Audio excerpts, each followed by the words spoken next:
Hey guys, welcome back to my channel.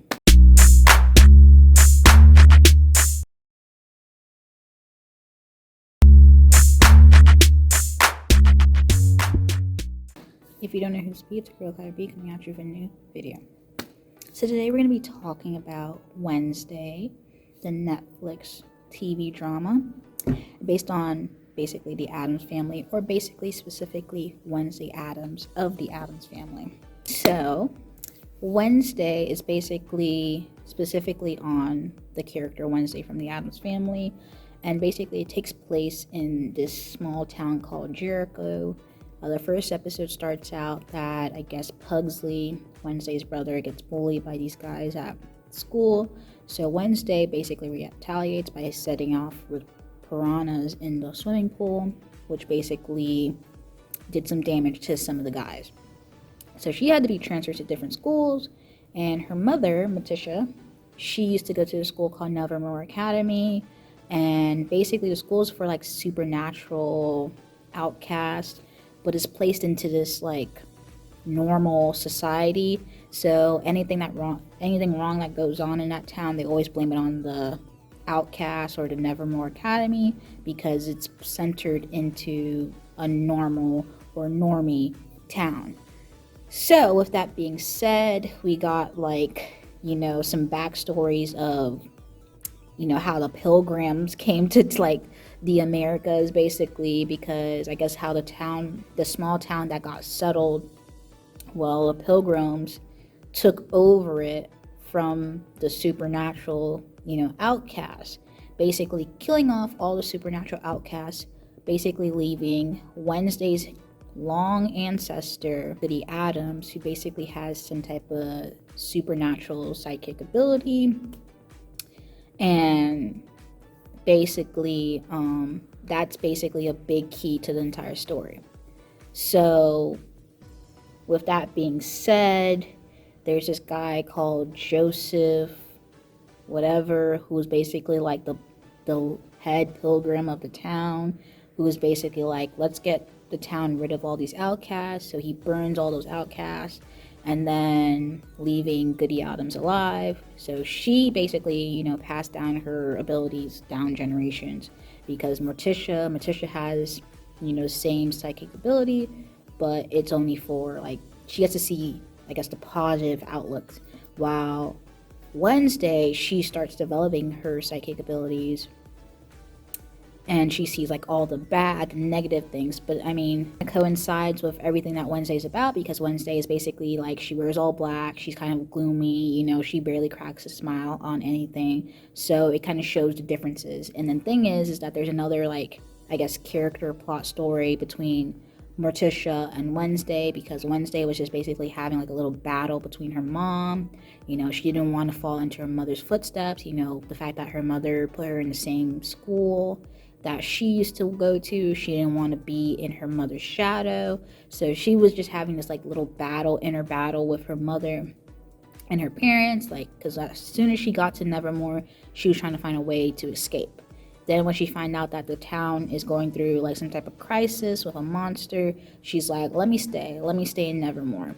And so with this town crisis is that this monster, it's called a Hyde, basically is killing off people.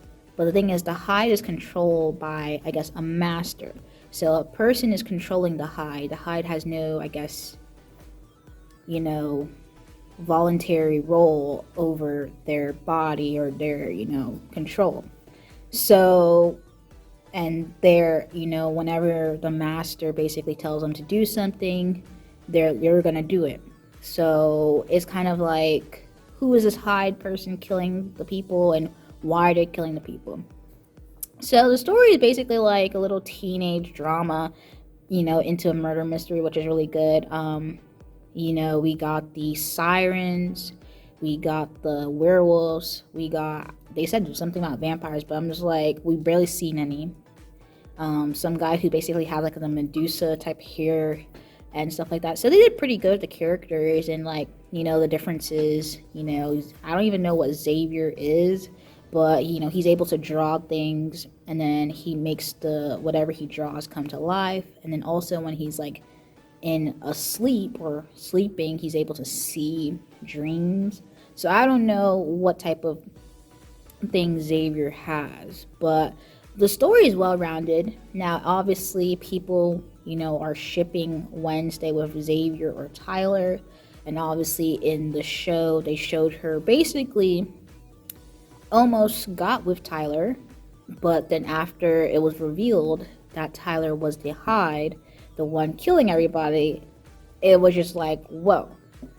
So the thing is, Xavier, he likes Wednesday, and he was just brooding and whatnot because he was going through the breakup with Bianca and stuff like that. I'm just like, he's just going through it. So people are just like, they're kind of turned off by it. So they kind of like how Tyler, who was always all for Wednesday and, her, weird ways of doing things. But then to find out that he's the bad guy all along, that was just like, oh, okay. We also see how Wednesday grows a relationship or a friendship with Enid, which is a big thing because Wednesday was very like, she did not want to hug. She doesn't hug people. She does not, show any type of kindness like that. So the fact that Enid basically like kind of broke down her very, very, very hard barrier, in the last episodes of the series was actually kind of cool to see, because who has Wednesday really hugged? Like, she doesn't even hug Pugsley or her parents back. They hug her, but she's not hugging them back. So the fact that she is able to embrace Enid's hug and hug her back was a big thing, which they showed. Also, Enid, at the end becoming a werewolf because she wasn't able to become a werewolf. So I like the way that like each, I guess, kid in the show had like basically a parent dynamic that they're going through. Like Xavier's parents don't come to the school on parent day. Bianca's mother, who's like a siren as well, they have a strained relationship. Wednesday and her parents, or basically her mother, strained relationship. So things like that. Also, there was like a little subplot that it was said that Wednesday's father, Gomez, was a killer, a murderer, which is just like, Gomez, a murderer? We come to find out that it was actually Morticia who actually killed the guy that, Gomez was being accused of. And, they saved the day. So, yeah, we got the Gomez storyline. It was Morticia who killed the guy. And, because Gomez and Morticia's relationship, obviously he took the fall. And, that's what happened. Obviously, when it was said that Thing almost died, I was like, and Wednesday almost cried, or I think she did shed a tear, because it was like Thing got stabbed and we thought Thing was dead. And I'm just like, whoa. Like, because Wednesday was like, come back. And, her uncle was trying to save Thing, and then suddenly he regained, consciousness. And it was just like, whoa, like Thing almost got gone. Like he got. So, because Thing is basically like Wednesday's like closest confidant. A severed hand is her closest confidant, and obviously her, relationship with her uncle, two thieves, two as thick as thieves they are, So, and then she's really, her relationship with her family, like she basically shows that she cares. Like, it's never that she never cares, because obviously with the first instance of her basically retaliating against the people who bullied Pugsley, it shows that she obviously cares about her family. So it's never not she doesn't have any like compassion or anything. It's been clear as day from the first episode. So with that being said, it's just like, you just get to see that, her guarded walls kind of diminished down. But obviously with what happened with Tyler, because the thing is, she was blaming Xavier the whole time, and you can understand why he was upset. Like, you're gonna blame me for being a murderer, and then you're gonna like ask me for help once you put me in jail. for no reason. Like, of course, but you see how it is. But obviously, they're back onto, I guess, good, cordial stances, because at the end, he brought her a phone, because she never had a phone. She was still typing on a typewriter. And I'm like, this is present day, she's typing on a typewriter. She didn't have a phone. She didn't have, access to internet. So she was basically a very, very smart girl. So it was a good show. I mean, I was entertained. I was intrigued, to see what happens. At the end, it basically lined up for season 2. As much as people hate the ships, I don't think there should be any ships at any type of like pairings that early at all. But if anything, this show is already set up for her to be with Xavier. If anything, it's already set up. It's kind of set up, or Xavier would just be one of her very good closest friends. But other than that, it's very set up for her to be with Xavier, or to have some type of, I guess, brief relationship with Xavier at some point if there is a season 2. Also, I want to see what Bianca's siren side, like, we don't get to see it too much. They do tap into it with the whole mother thing. She wears her, this necklace that basically keeps her from, I guess, sirening stuff away. I want to see. And then I guess Eden and her mother, obviously she was able to transform into a werewolf towards the end, so I guess at another parents day, she gets to, I guess, tell her mother that she finally gets to transform, because they were trying to send her to conversion camp for not being able to turn, which is just like, you're already at Nevermore. So I'm just like, you're trying to get her to a different school to start over again. I'm just like, just let her do it in her own time. But other than that, the show was actually great. The plot was good. People needed to look at the plot. Everybody's looking at this guy, that guy, whatever.